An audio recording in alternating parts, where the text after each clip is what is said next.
بسم الله الرحمن الرحيم يسألونك عن الأنفال قل الأنفال لله والرسول فاتقوا الله وأصلحوا ذات بينكم وأطيعوا الله ورسوله إن كنتم مؤمنين۔ شروع کرتا ہوں اللہ کے نام سے جو بڑا مہربان نہایت رحم والا ہے۔ یہ سورہ سورۃ الانفال ہے۔ انفال کے معنی مال غنیمت کے آتے ہیں۔ غنیمت لفظ ہے وَعَلَمُوا أَنَّمَا غَنِمْتُمْ، غنیمتم کے معنی میں غنیمت، اس کے دوسرے معنی آتے ہیں انفال، غنیمت ہی کو کہتے ہیں۔ اور ایک غنیمت کیا ہوتی ہے کہ جنگ میں لڑنے کے بعد جو حاصل ہوتا ہے اسے غنیمت کہتے ہیں، مال غنیمت۔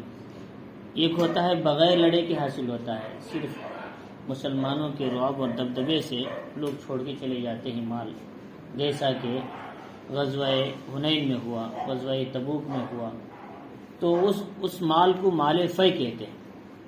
بغیر لڑے کے جو مال ملتا ہے اسے فے کہتے ہیں، جو لڑنے کے بعد جو مال ملتا ہے اسے غنیمت کہتے ہیں۔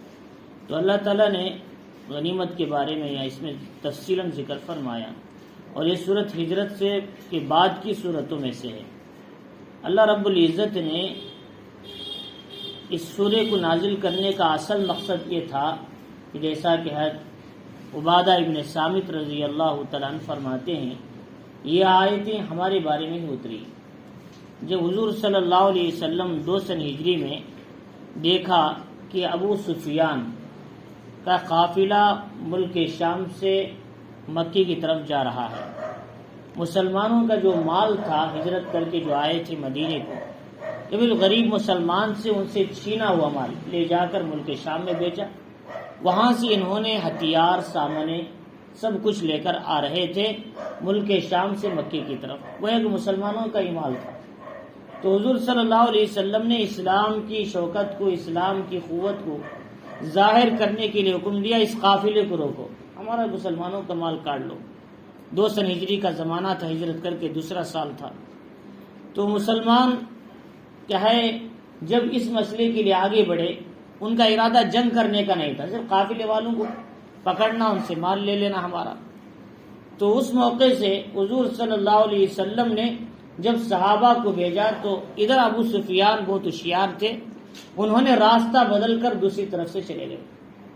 مسلمانوں کو کیا ہے وہ قافلہ نہیں ملا، اور اس نے اطلاع بھیجا کہ ابو جہل کو، مکی کا جو سردار تھا، کہ یہ لوگ حملہ کرنے کے لیے میرے قافلے پر آ رہے ہیں، تم ایک لشکر لے کر آؤ۔ تو انہوں نے ابو جہل نے 1100 کا بڑا لشکر لے کر آیا حضور صلی اللہ علیہ وسلم کے مقابلے میں، بدر کے میدان میں آ گئے۔ تو مسلمانوں کی جماعت بجائے قافلے کے مقابل ہونے کے لشکر کے مقابل ہو گئی۔ گویا کہ معلوم یہ ہوا کہ قافلہ تو چلا گیا لیکن لشکر کھڑا ہوا ہے سامنے، پورے ہتھیار کے ساتھ، سامان کے ساتھ لیس ہے۔ تو اس موقع پر صحابہ اکرام نے حضور صلی اللہ علیہ وسلم نے مشورہ کیا، کیا کریں، جنگ لڑنا ہے یا نہیں ہے، اس لیے کہ قافلہ تو نکل گیا۔ تو حضور صلی اللہ علیہ وسلم سے کچھ صحابہ نے کہا کہ اللہ کے نبی، ہم تو جنگ کرنے کے لیے تیار، شہر سے باہر نکل کر، مدینے سے باہر میدان بدر میں۔ لیکن کچھ لوگوں نے کہا کہ ہم مدینے سے باہر جانے کے لیے تیار نہیں، اندر ہی رہیں گے۔ وہ تردد کا شکار تھے، ہم تیار ہی نہیں ہیں، پوری تیاری نہیں کی جنگ کی، ہم کیسے ان سے لڑ سکتے ہیں۔ لیکن ایسے ماحول میں کہ حضور صلی اللہ علیہ وسلم نے کیا ہے اپنی پوری تیاری کے ساتھ گھر سے باہر نکلے، اور نکل کر حضور صلی اللہ علیہ وسلم نے یہ کہا کہ ہم ضرور جنگ لڑیں گے۔ انہی میں حضرت سعد ابن معاذ، سعد ابن عبادہ، ایسے ہی حضرت کیا ہے ایک اور صحابی تھے مقداد، انہوں نے کہا اللہ کے نبی، ہم آخری دم تک آپ کا ساتھ دیں گے۔ جیسا کہ بنی اسرائیل نے کہا کہ موسیٰ علیہ السلام سے جاؤ تمہارا خدا لڑ لو، ایسا نہیں کہیں گے ہم تو آپ کے ساتھ چاہے آخری دم تک لڑیں گے، یہ طے کیا ہے، لڑتے رہیں گے اللہ کے دین کے خاطر۔ تو چنانچہ لڑائی ہوئی، جنگ ہوئی۔ تو حضور صلی اللہ علیہ وسلم نے اس موقع پر کیا ہے مجمع مسلمانوں کا ایک طرف تھا، کافروں کا سامنے تھا، ادھر 313 ادھر 1100، اور کافروں نے پانی پر بھی حملہ کر دیا، کنویں لے لیے پانی کے، مسلمانوں کے پاس کوئی کنواں نہیں تھا پانی کا، سوکھی زمین تھی اور چلنا دشوار تھا، بالو مٹی وغیرہ تھی۔ تو ایسے ماحول میں مسلمانوں کے دلوں میں ایک طرف شیطان وسوسے ڈال رہا تھا کہ آج تم 313 کیا کمائیں گے، مارے جائیں گے، موت کی طرف تم لوگ آ رہے ہیں۔ اور دوسری طرف حضور صلی اللہ علیہ وسلم نے مصلی بچھا کر اپنے خیمے میں اللہ کے سامنے دعا کی، اے اللہ چھوٹی سی جماعت ہے، اگر آج ہلاک ہو گئی تو پھر تیرا نام لینے والے دنیا میں کوئی نہیں رہیں گے، آج کامیاب فرما مسلمانوں کی جماعت۔ اور آپ رونے لگے تو آپ کے اوپر جو چادر تھی وہ نیچے گرنے لگی۔ حضرت ابوبکر صدیق رضی اللہ تعالیٰ نے آپ کو اٹھایا، چادر آپ کے کندھے پر ڈالی، فرمایا اللہ کے نبی اٹھیے، اللہ نے آپ کی بات سن لی۔ صحیح زم الجم یولون الدبر کہ یہ لوگ کیا ہے، ان کا مجمع تو چھٹ جائے گا اور کیا ہے پیٹ پھیر کر بھاگیں گے، کمزور ہو گئے یہ لوگ۔ تو چنانچہ حضور صلی اللہ علیہ وسلم ڈیرے سے اٹھ کر آئے، مقابلہ ہوا تو اللہ رب العزت نے 1000 فرشتوں کو مسلمانوں کی مدد کے لیے بھیجا۔ آج بھی جبل الملائکہ لوگ جاتے ہیں، جا کر زیارت کرتے ہیں، مٹی کا بالو کا پہاڑ ہے چھوٹا سا بدر کے میدان کے پاس، وہی فرشتوں کا نزول تھا۔ لوگ کہتے ہیں، تاریخ میں ایسا کوئی لکھا نہیں ہے، لوگ کہتے ہیں کہ یہاں اترے تھے فرشتے، کہیں بھی اترے ہو، بالو کی پہاڑی ان کو تھوڑی ضرورت ہے ایئرپورٹ کے لیے، تو فرمایا کہ وہ جہاں بھی چاہے اتر سکتے، لیکن لوگ کہتے ہیں اس جگہ اترے تھے۔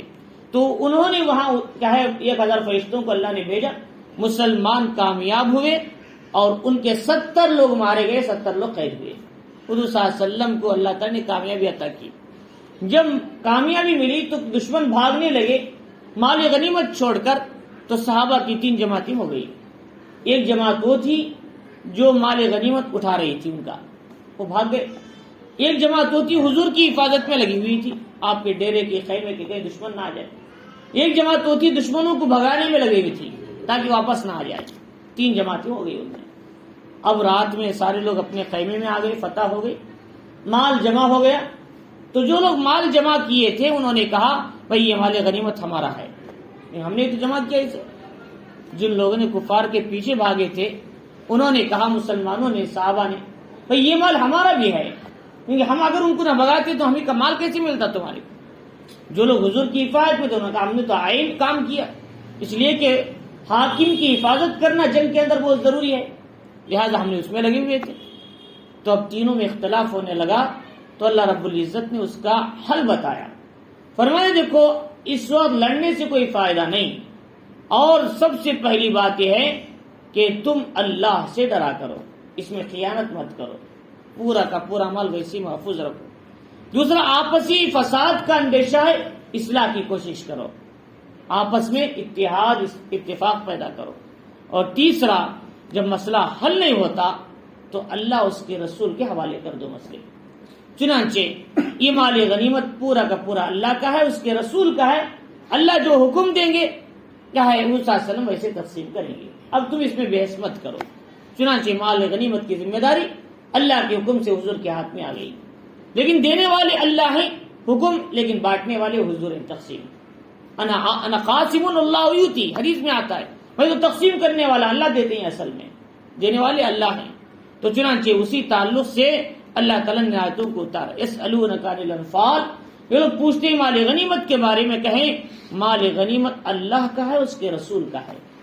فاتقوا اللہ، اور اللہ سے ڈرو، وَأَصْلِحُوا ذَاتَ بَيْنَكُمْ، آپسی باہمی تعلقات کی اصلاح کرو، وَأَطِیعُوا اللَّهَ وَرَسُولَهُ، اللہ اس کے رسول کی اطاعت کرو، ان کنتم مؤمنین، اگر تم مومن ہو۔ گویا یہ 3 صفات ایمان کے دائرے میں آتے ہیں۔ تو جو آدمی ایمان والا ہے یہ 3 صفات اس کے اندر آنا چاہیے۔ ایمان کی یہ تینوں صفات ہیں، ایمان مومن کے اندر یہ 3 صفات، اللہ سے ڈرنا، آپس میں اصلاح کی کوشش کرنا، اور مسئلہ حل نہ ہو تو اللہ اس کے رسول کی طرف رجوع ہونا، یہ ایمان کی علامتوں میں سے ہے۔ تو فرمایا کہ آج کوئی بھی مسئلہ اگر ہمارے سامنے آئے تو سب سے پہلے دیکھنا ہے اللہ اس کے رسول کیا کہتے ہیں، اس کے حساب سے چلا جائے۔ اگر ہم نے اسے چھوڑ کر کسی اور طرف چلے گئے تو فرمایا اس کا نقصان دنیا اور آخرت میں اٹھانا پڑے گا۔ فرمایا اللہ تعالیٰ نے پھر فرمایا ایمان والوں کی صفات کیا ہیں، ہم سمجھائے، انما المؤمنون الذین اذا ذکر اللہ، ایمان والوں کی صفات یہ ہے جب اللہ کا ذکر آ جاتا ہے تو ایمان والے اب اللہ کی عظمت اور اس کے نام کی عظمت سے ان کے دل ڈر جاتے ہیں، اس کے حکم کو ماننے کے لیے تیار ہو جاتے ہیں۔ جیسے اللہ کا حکم آ گیا اللہ اکبر، دل میں اللہ کی عظمت آ گئی، نماز کے لیے چل پڑے۔ جیسے ہی کوئی مسئلہ اختلاف ہو رہا تھا کہ اللہ اس کے رسول یہ کہتے ہیں ڈر گئے، ان کے دل ماننے کے لیے تیار ہو گئے. اطاعت ان کے اندر، اللہ کے نام کو سنتے ہی ان کے دل اللہ کی عظمت سے ڈر جاتے ہیں. یہ ایمان والے کی پہلی علامت ہے. اور دوسری بات یہ بتائی کہ جب ان کے سامنے قرآن اور حدیث پڑھی جاتی ہے تو ان کا ایمان بڑھنے لگتا ہے. دین کی مجلسوں میں بیٹھنے کے بعد، دین کی باتیں سننے کے بعد ان کا ایمان چارج ہونے لگتا ہے اور بڑھتا ہوا ایمان عمل پہ کھڑا کرتا ہے، گھٹتا ہوا ایمان عمل سے دور کر دیتا ہے. ایمان جب بڑھتا ہے تو اللہ اکبر کی آواز سنتے ہی آدمی مسجد کی طرف دوڑتا ہے. ایمان کمزور ہوتا ہے، اللہ کی منادی کی آواز سنے گی پھر بھی ان کے کان میں جو نہیں رونگتی مجھے کیا کرنا چاہیے اس وقت. اللہ کا حکم، منادی کی آواز کا کوئی اثر نہیں ہوتا. تو فرمایا، اس لیے محمد الرسول اللہ صلی اللہ علیہ وسلم نے فرمایا سراسر نفاق ہے اس شخص کا عمل اللہ کے منادی مؤذن کی آواز سنے پھر بھی مسجد کو نہ جائے. فرمایا یہ جو ہے منافق کی علامت ہے سراسر. اور اس کے بعد یہ بتایا، اس لیے ہم کو بھی چاہیے کہ ایمان کی مجلسوں میں بیٹھنا چاہیے تاکہ ہمارا ایمان تازہ ہو. ایمان کی مجلسوں میں بیٹھیں گے، بولیں گے، سنیں گے، جتنا بولیں گے اتنا اللہ کی عظمت اور بڑائی آئے گی. اور تیسری بات یہ بتائی، اس کے بعد یہ بتایا وَعَلَىٰ رَبِّهِمْ يَتَوَكَّلُونَ. ایمان والوں کی تیسری صفت یہ ہے اللہ پر بھروسہ کرتے ہیں اپنے ہر کام میں، چاہے چیزوں پر، اسباب پر، چاہے ماحول پر، چاہے جو نقشے نظر آتے ہیں نقشوں پر نہیں، اللہ پر بھروسہ ہوتا ہے ایمان والوں کا. اس لیے فرمایا آدمی اسباب اختیار کر کے بھروسہ کرنا چاہیے، اسباب کا انکار کر کے بھروسہ نہیں. دروازہ بند کرو پھر چور سے بچنے کی تدبیر اختیار کر کے پھر اللہ پر بھروسہ کرو. گاڑی کو کیلی ڈالو اس کے بعد اللہ پر بھروسہ کرو. فرمائی کیونکہ اسباب کا انکار کرنا یہ غلط بات ہے، توکل کے خلاف ہے. توکل یہ ہے اسباب اختیار کرو، اسباب ہی سے ہوتا ہے، اس کا یقین دل میں مت رکھو. عیسیٰ علیہ الصلوۃ والسلام آخر زمانے میں اتریں گے تو دمشق کی جامع مسجد پہ اتریں گے، اس کے مشرقی مینارے پر. تو وہاں تک فرشتے لے کر اتریں گے، وہاں سے بھی لوگ سیڑھی لگا کر نیچے اتار لیں گے. تو جو فرشتے مینارے تک لائے کیا نیچے نہیں اتار سکتے تھے؟ ان کو کون سا مشکل تھا؟ آسمان کی 500 مسافت کی سفر طے کر کے مینارے پہ چھوڑ کے چل گئے. ان کو نیچے لانے میں کیا تکلیف ہے؟ سمجھانا چاہ رہے تھے یہ دنیا دارالاسباب ہے، یہاں سے اسباب کا نظام چلتا ہے، تم سیڑھی لگاؤ اتار لو. حالانکہ وہ ضرورت نہیں اتارنے کی، ہم ایسے اتار سکتے ہیں، لیکن دنیا دارالاسباب ہے. کیا سمجھانا چاہ رہے؟ یہ دنیا میں اسباب اختیار کرنا چاہیے لیکن اسباب کو خدا نے سمجھنا چاہیے، یہ مطلب ہے اصل اس کا. تو لہٰذا اس لیے فرمایا وَعَلَىٰ رَبِّهِمْ يَتَوَكَّلُونَ، اللہ تعالیٰ پر بھروسہ کیا کرو. الَّذِينَ يُقِيمُونَ الصَّلَاةَ، اور تیسری صفت ایمان والوں کی ہے نماز قائم کرتے ہیں، نماز پڑھتے نہیں. نماز پڑھنا اگر تمہیں اس لیے بار بار بتا چکا ہوں کہ وقت چھوڑ کر پڑھنا، قضا کر کے پڑھنا، یہ سب نماز کو پڑھنا ہے. نماز کو قائم کرنا کسے بولتے ہیں؟ وقت پر پڑھو، پابندی سے پڑھو، توجہ سے پڑھو، کامل وضو کرو، وقت کا لحاظ کر کے پڑھو، تکبیر اولا سے پڑھو، اول اقامت سے پڑھو، پہلی صف میں پڑھنے کی کوشش کرو. یہ ساری کی ساری چیزیں اقامت صلاح ہے، نماز کو قائم کرنا. تو قرآن مجید میں آپ پورا قرآن اٹھا کر یہ ایک ایک آیت کو چھان کر دیکھیں، کہیں بھی قرآن میں وقرأ الصلاۃ نماز پڑھو نہیں ہے، بلکہ اقیموا الصلاۃ ہے الذین اقاموا الصلاۃ نماز قائم کرو لکھا ہے، پڑھو نہیں لکھا. تو ہم کو کیا کرنا ہے؟ پڑھنا نہیں بلکہ قائم کرنا ہے نماز کو. اب فرمایا وَمِمَّا رَزَقْنَاهُمْ يُنْفِقُونَ، اللہ نے جو مال ان کو دیا ہے اس میں سے خرچ کرتے ہیں. اقامت صلاح یہ حقوق اللہ ہے، مال اللہ کے راستے میں خرچ کرنا حقوق العباد ہے. حقوق اللہ بھی پورے ہونا، حقوق العباد بھی پورے ہونا. تو فرمایا یہ 5 صفات کس کے؟ ایمان والوں کے. پہلی صفت اللہ کا نام سنتی اللہ کی عظمت ان کے دل میں بیٹھ جانا. دوسرا اللہ کے دین کی باتوں کو سن کر ایمان میں ترقی ہونا. تیسرا اللہ پر بھروسہ کرنا. چوتھا نماز قائم کرنا. پانچواں اپنے مالوں کو اللہ کے راستے میں خرچ کرنا. یہ 5 صفات والے اللہ سرٹیفکیٹ دے رہے ہیں اولئک هم المؤمنون حقا، یہ لوگ سچے پکے مومن ہیں۔ فرمائے یہ صفت سچے پکے مومن کی سرٹیفکیٹ جو مل رہی ہے کن باتوں پر؟ یہ 5 صفات کو لانے پر، یہ 5 صفات اپنی زندگی میں لانا ہے۔ اب فرمایا جب ہم نے کچھ کام کر لیے، جیسے ایمان لانا، بھروسہ کرنا، اللہ سے ڈرنا، صرف کس کا کام ہے؟ یہ دل کا کام ہے، باطنی کیفیت ہے۔ اب اس کے بدلے میں اللہ کہہ رہے تم نے جب باطن کی اصلاح کرنے کی کوشش کیا، مجھ سے ڈرا اور بات اندرونی اعتبار سے میرے خوف کو پیدا کیا، فرمایا مجھ پر بھروسہ کیا، میں بھی تمہیں ایک انعام دیتا ہوں۔ کیا ہے؟ فرمایا اللہ فرما رہی لہم درجات عند ربہم، اللہ اس ڈرنے کے بدلے میں بلند درجے ان کو عطا فرمائیں گے، اونچا مقام دیں گے۔ ساری انسانیت میں ان کا مقام سب سے زیادہ ہوگا جو اللہ سے ڈرتے ہیں اور جن کا بھروسہ اللہ پر ہوتا ہے۔ چنانچہ اس زمانے میں بھی ایسے کچھ لوگ گزرے ہیں، فرماتے ہیں کہ جن کا بھروسہ اللہ پر ہوتا تھا، اللہ تعالیٰ ان کے تمام مسائل کا حل کر دیتے تھے، نکال دیتے۔ قاری طیب صاحب رحمۃ اللہ علیہ دارالعلوم دیوبند کے 50 سالہ محتمم تھے، بہت بڑے عالم تھے، اللہ والے تھے۔ ان کی کتاب ہے خطبات حکیم الاسلام، حکمت سے بھری ہوئی۔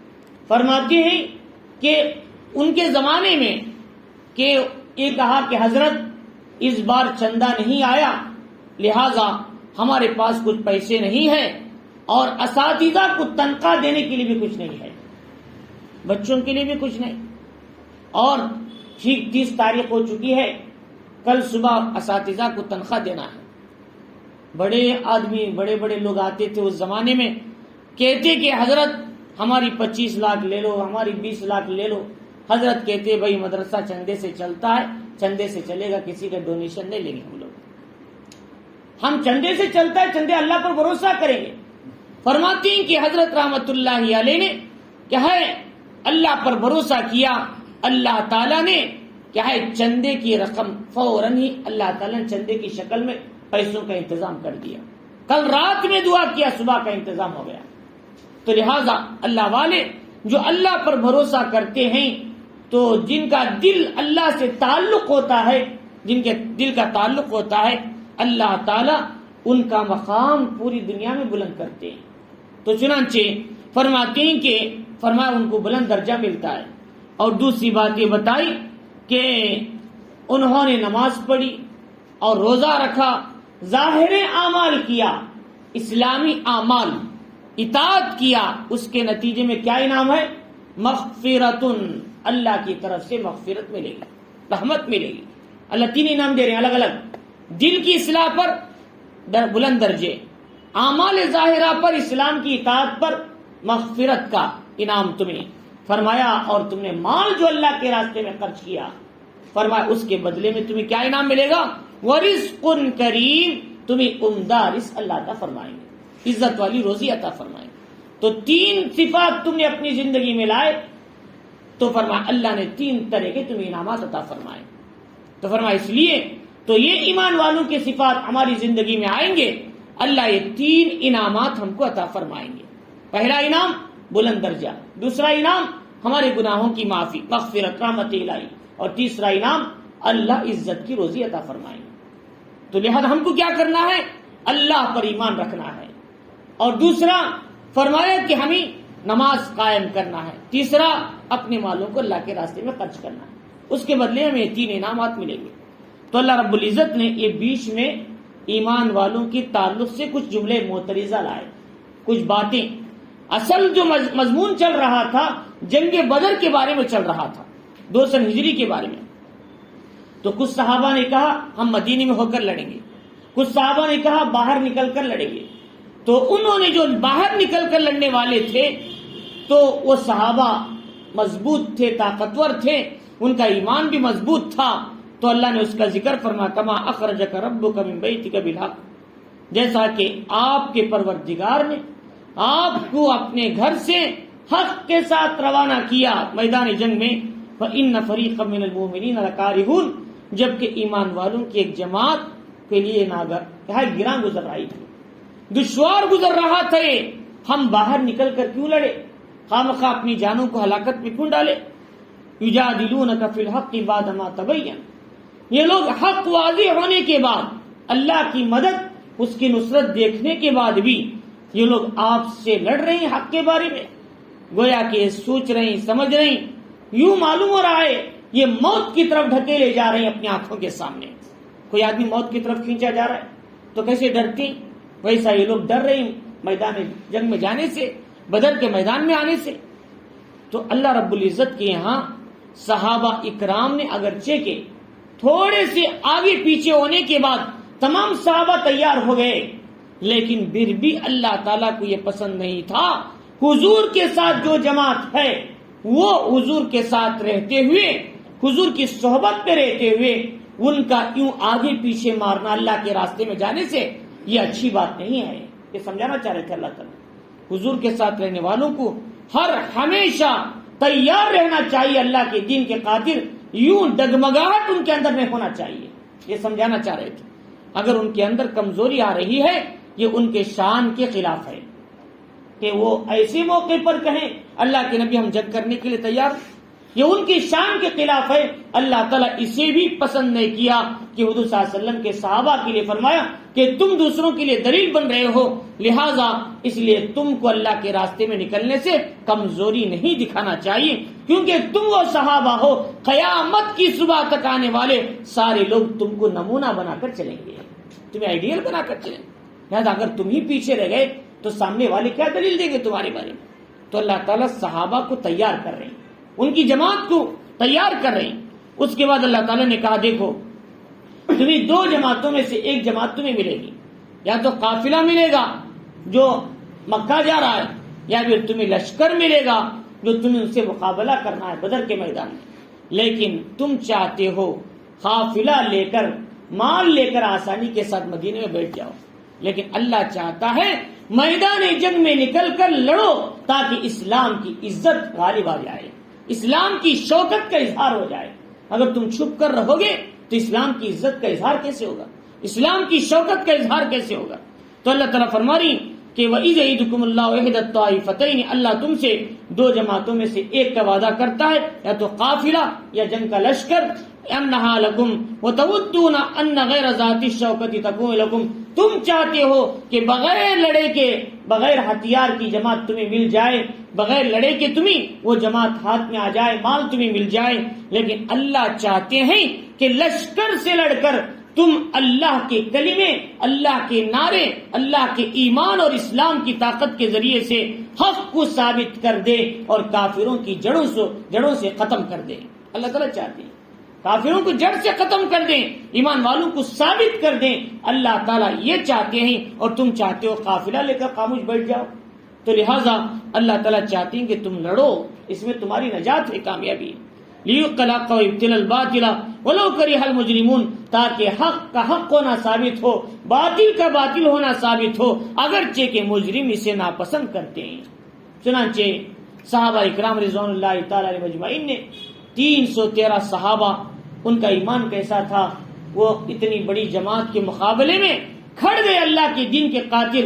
پھر حضور صلی اللہ علیہ وسلم نے بھی دعا کیا، صحابہ نے بھی دعا کیا، استغیثون ربکم، یاد کرو اس وقت جب کہ تم اپنے رب سے فریاد کر رہے تھے، اللہ نے تمہاری دعا کو قبول کیا، وانی ممدکم بألف من الملائکۃ مردفین، اور پھر میں نے کہا کہ تمہاری مدد کے لیے 1000 فرشتوں کو بھیجوں گا جو لگاتار تمہارے پاس آئیں گے، لگاتار ایک جماعت آئے گی۔ کیسے؟ اچانک 500 آدمی ہمارے پاس آ گئے تو لوگ کیا سمجھے 500 آدمی کوئی بڑا مجمع نہیں ہے، لیکن اللہ نے کہیں فرشتوں کو اتار دیا چھپی ہوئی جگہ میں، کہیں وادی میں، کہیں پہاڑ میں، وہاں سے 5 فرشتے آتے گئے صاحب حضور کے پاس۔ اب دیکھ رہے صبح سے لے کر شام تک کنٹینیو تار لگی ہوئی ہے۔ اب ان کے دلوں میں گھبراہٹ بڑھ گئی، بھائی کتنا بڑا مجمع ان کا صبح سے آ رہا ہے، نہ معلوم کہ 10,000 ہو 15,000 ہو، عام طور پر ایسے ہوتا ہے۔ تو لہذا اگر اچانک 500 آدمی آ گئے تو سمجھ میں آ جائے گا فگر 500 آدمی کوئی بڑا مسئلہ نہیں، لیکن کنٹینیو آتے گئے 5-10 تو کیا کہیں کتنا بڑا مجمع اس کا۔ تو ایسے اللہ تعالیٰ نے فرشتوں کو یوں بھیجا انسانی شکل میں، 5-10 آتے گئے، اب کفار پر ان کا غلبہ پڑ گیا، ان کا رعب پڑ گیا۔ وما جعلہ اللہ الا بشرا، اللہ تعالیٰ نے کہا یہ بھی اس لیے کہ بس تم کو خوشخبری سنانے کے لیے اور تمہارے دلوں کے اطمینان کے لیے، ورنہ تو فرشتے تمہاری کیا مدد کریں گے، اللہ ہی حقیقت میں تمہاری مدد کر رہا ہے۔ فرشتے بس ذریعہ ہے تمہارے واسطے، کیونکہ دنیا دارالاسباب ہے، دکھائے بغیر انسان کو اطمینان نہیں آتا۔ اگر فرشتے نہیں اتریں گے، تمہیں ایک فگر نہیں دکھائیں گے، تم گھبرا جاؤ گے۔ تمہارے اطمینان کے لیے ہم نے فرشتوں کو بھیجا، ورنہ تو فرشتوں کی بھی ضرورت نہیں ہے۔ اللہ تعالیٰ کہہ رہے ومن نصر الا من عند اللہ، مدد تو صرف اللہ کے پاس سے آتی ہے۔ ان اللہ عزیز حکیم، اللہ تعالیٰ غالب اور حکمت والے۔ پھر اللہ تعالیٰ نے کہا کہ جب تمہارے اندر گھبراہٹ تھی، شیطان وسوسے ڈال رہا تھا، تمہاری زمین تمہارے لیے سخت تھی، جنگ لڑنے کے لیے مناسب نہیں تھی، اور تمہارے پاس پانی کا انتظام نہیں تھا، تم میں سے کسی کو کیا غسل کی، جنابت کی وغیرہ مسائل کی ضرورت تھے، اور ایسے ماحول میں تمہارے پاس پانی کا انتظام نہیں، اس لیے اللہ تعالیٰ نے 3 انعامات تمہیں عطا فرمائے۔ سب سے پہلا کام، اللہ تعالیٰ نے تمہیں تھوڑی دیر سلا دیا، آدھا گھنٹہ 15 منٹ 20 منٹ کے لیے تم پر نیند کا غلبہ ہو گیا۔ اب سارے کے سارے صحابہ اطمینان سے سو گئے، کل صبح کو جنگ شروع کرنا، آج آرام سے سوئے ہوئے، اور کوئی خوف نہیں، اطمینان کے ساتھ۔ صرف آدھا گھنٹہ 1 گھنٹہ اونگ آ گئی، ان کو نیند نہیں، اونگ آ گئی۔ فرمایا وَيُنَزِّلُ عَلَيْكُم مِّنَ السَّمَاءِ، پھر اچانک دیکھتے دیکھتے برسات شروع ہو گئی، ایسی تیز بارش ہوئی جتنے کنویں تھے پانی کے بھر گئے، زمین سوکھی تھی، لڑنے کے مناسب نہیں تھی، پوری کی پوری کچی ہو گئی، اب لڑنے کے قابل بن گئے، پانی کا انتظام ہو گیا، نیند کا جو غلبہ تھا وہ ختم ہوا، شیطان کی طرف سے آنے والے وسوسے ختم ہو گئے۔ اب صحابہ اکرام گھنٹے کے بعد جب ہوشیار ہوئے اونگ سے، تو وہ ایک صحابی 100 کفار کو مارنے کی طاقت ان کے ہاتھوں میں آ چکی تھی۔ اللہ تعالیٰ نے وہ طاقت عطا فرمائی تھوڑی سی دیر کے اندر۔ وَأَنزَلَ عَلَيْهِمُ السَّكِينَةَ، اللہ نے ان پر سکینہ ڈال دیا، امن ڈال دیا، شیطانی وسوسوں کو ختم کیا۔ تھوڑی دیر کے بعد وہ صحابہ گھبرا رہے تھے، ہم کیسے لڑیں 1100 آدمی سے، ان کے اندر اللہ نے ہر صحابی کے اندر 100 کفار سے لڑنے کی طاقت عطا فرمائی۔ اللہ تعالیٰ فرما رہے وَيُذْهِبَ عَنْكُمُ الرِّجْسَ الشَّيْطَانَ، تاکہ تم سے شیطان کی وسوسے دور ہو، وَيَرْبِطَ عَلَىٰ قُلُوبِكُمْ، تاکہ تمہارے دل مضبوط جم جائے، وَيُثَبِّتْ بِهِ الْأَقْدَامَ، تاکہ تمہارے قدموں کو ثابت قدم کر دے۔ فرمایا اِذْ يُوحِي رَبُّكَ إِلَى الْمَلَائِكَةِ، پھر اللہ نے کیا کہا فرشتوں سے کہ دیکھو میں تمہارے ساتھ ہوں، فرشتوں میری مدد تمہارے ساتھ ہے، تم ایمان والوں کو ہمت دلاؤ۔ اگر میدان جنگ میں ہمت نہیں دلائیں گے، صحابہ پیچھے ہٹ جائیں گے۔ سألقي في قلوب الذين كفروا الرعب، میں کفار کے دلوں میں رعب اور خوف کو ڈالوں گا۔ فاضربوا فوق الأعناق، تم کیا کرنا کہ جب صحابہ اکرام کفار کو مارنے کے لیے آگے بڑھیں گے تو اس سے پہلے تم جا کر ان کی گردن پر اپنا اسلحے رکھ دینا اور ان کے پوروں کو کاٹ دینا، تاکہ آئندہ اسلام کے خلاف وہ تلوار کو پکڑنے کی طاقت نہ رکھ سکیں۔ چنانچہ صحابی رسول جا رہے ایک دشمن کو مارنے کے لیے، اس سے پہلے ایک سفید لباس میں آئے، اس کافر کی گردن کو کھاڑ کر رکھ دیا۔ ابھی وہ مارے ہی نہیں ابھی تک، لیکن اس سے پہلے اس کی گردن کٹ کر گر چکی ہے۔ انہوں نے گھبرا کر گئے، آخر یہ کون آدمی ہو سکتا ہے؟ پیچھے مڑ کر دیکھا تو کوئی ہے نہیں، لیکن تھوڑی دیر پہلے کفار کی گردن کو اڑا کے چلے گئے۔ تو محمد رسول اللہ صلی اللہ علیہ وسلم سے کہا اللہ کے نبی میں نے ایسے کئی لوگوں کو دیکھا۔ اللہ کے نبی نے فرمایا یہ وہی فرشتے ہیں جو اللہ نے مسلمانوں کی مدد کے لیے اتارے تھے، پگڑیوں میں، سفید کپڑوں میں، تمہارے سے پہلے کفار کی گردنوں کو اتار رہے تھے، ان کی انگلیوں کو، ان کے پوروں کو کاٹ رہے تھے، تاکہ وہ تیر اور تلوار اور دھار پکڑنے کے قابل نہ رہ سکے۔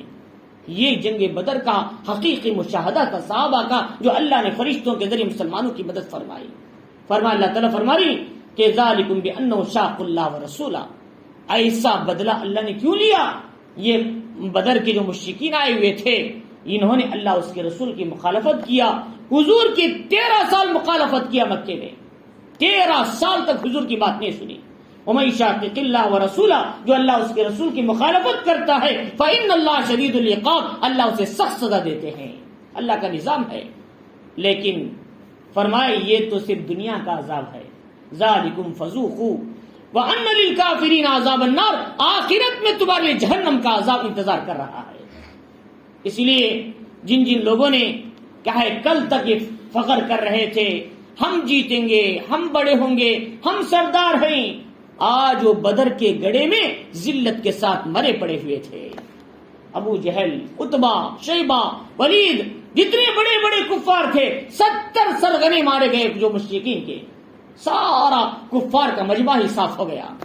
اب بچے کچے رہ گئے ابو سفیان، خالد ابن ولید، وہ تو بعد میں اسلام لا لیے، ورنہ تو سب کے سب مارے گئے اور 70 لوگ قید ہو کر آئے۔ اللہ تعالیٰ نے مسلمانوں کو یوں کامیابی عطا کی۔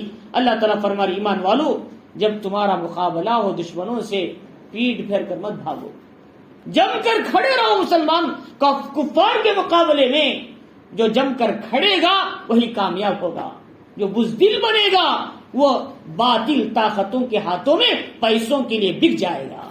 فرمایا بک جائے گا، وہ کہے گا کہ جو باطل ہے وہی صحیح ہے، جو گمراہ ہے وہی صحیح ہے، حق کے قاتل وہ آگے بڑھنے سے پیچھے رہے گا دنیا کی تھوڑی لذتوں کے خاطر۔ تو جہاں آج وہی ہے، بڑے بڑے دیندار لوگ بھی آج تھوڑے سے پیسوں کے لیے بک رہے ہیں اور کیا ہے اس کے لیے نعرے لگا رہے ہیں باطل کے۔ اب بتاؤ ان کو کون اصلاح کرے گا؟ تو لہذا اللہ فرماری کہ دیکھو جب تمہارا مقابلہ ہو تو تم پیٹ پھیر کر مت بھاگو۔ لہذا ہاں جنگ کی 2 صورتیں ہیں، وہ تمہارے لیے اجازت ہے۔ کیا ہے؟ جب جنگ ہوتی ہے تو کچھ مسلمانوں کا مجمع پیچھے ہٹتا ہے، لوگ سمجھتے ہیں یہ ہار گئے، لیکن پیچھے جا کے پھر پوری قوت کے ساتھ دوسری طرف سے حملہ کرتا ہے۔ اسے کہتے ہیں کیا ہے؟ دھوکہ دینا۔ جنگ میں دھوکہ دینا جائز ہے، عام حالت میں جائز نہیں۔ جیسا کہ جنگ احد میں ہوا، ابو سفیان وہ ماہر تھے اس میں، خالد ابن ولید انہوں بھاگ کر واپس چلے گئے پیچھے، لیکن پیچھے طرف سے آ کر مسلمانوں کو بیچ میں لے لیا، حملہ کر دیا۔ تو یوں اس طریقے سے اگر کوئی آدمی جنگ کے پیچھے ہٹ رہا ہے اس لیے کہ تاکہ پینترا بدلے یا بھی یہ کہ مسلمانوں میں جا کر ملے ان کی جماعت کے ساتھ، تو یہ 2 صورتیں چھوڑ کر جو آدمی میدان جنگ سے بھاگے گا فرمایا اللہ کے غضب کو لے کر واپس جائے گا، اس کا ٹھکانہ دوزخ ہوگا، وہ بہت بری جگہ ہے۔ اس لیے 7 چیزیں انسان کو ہلاک کرنے والی ہیں، ان میں ایک چیز وہ بھی ہے، فرمایا میدان جنگ سے عین جنگ کے موقع پر دین اور اسلام کے خاطر میدان جنگ چھوڑ کر چلے جانا، یہ سب سے بڑی ہلاکت کا سبب ذریعہ ہے، حدیث میں فرمایا۔ تو لہٰذا اس لیے یہ مدد اللہ تعالیٰ نے بدر میں مسلمانوں کی کب عطا کی؟ جبکہ ان کا ایمان سچا اور پکا تھا۔ لہٰذا ہم کو بھی چاہیے اپنے ایمان کو مضبوط بنائیں۔ یہ اصول صرف صحابہ تک باقی نہیں ہے، آج بھی اللہ اپنے فرشتوں کو مدد کے لیے اتاریں گے، لیکن شرط یہ ہے ہمارا ایمان مضبوط بن جائے۔ جب تک ہمارا ایمان کمزور رہے گا، ڈلمل رہے گا، یا پھر اسباب کے پیچھے دوڑتا رہے گا، یا پھر دنیا کی باطل طاقتوں کے پیچھے دوڑے گا، سمجھو اللہ کی مدد تو کیا اللہ کی نظر رحمت بھی ہم پر ہونے کے لیے تیار نہیں ہوگی۔ تو لہذا اس لیے ہم کو چاہیے اپنے ایمان کو بنانا ہے اور کسی حال میں ایمان کو ہاتھ سے جانے نہیں دینا۔ آج کا تقاضا یہ کہتا ہے کہ تم مال کے خاطر، دولتوں کے خاطر، حکومتوں کے خاطر، سیاستوں کے خاطر، بلند درجوں کے خاطر لو اپنے دین کا سودا کر لو، اور ہم کہیں گے ساری سلطنتیں ایک طرف ہے لیکن ہمارا دین اپنی جگہ مضبوط ہے۔ ہم حضرت بلال کے وارث ہیں، حضرت قباب کے وارث ہیں، ہم حضرت سمیہ کے وارث ہیں، انہوں نے جان دے دیا دین کے خاطر، لیکن کبھی انہوں نے کیا ہے مال کے خاطر اور دنیا کے خاطر انہوں نے دین کا سودا نہیں کیا۔ تو لہٰذا آج ہم کو اسی دین کی حفاظت کی ضرورت ہے۔ اللہ تعالیٰ ہمیں ان باتوں کو سمجھنے، اس پر عمل کی توفیق عطا فرمائے۔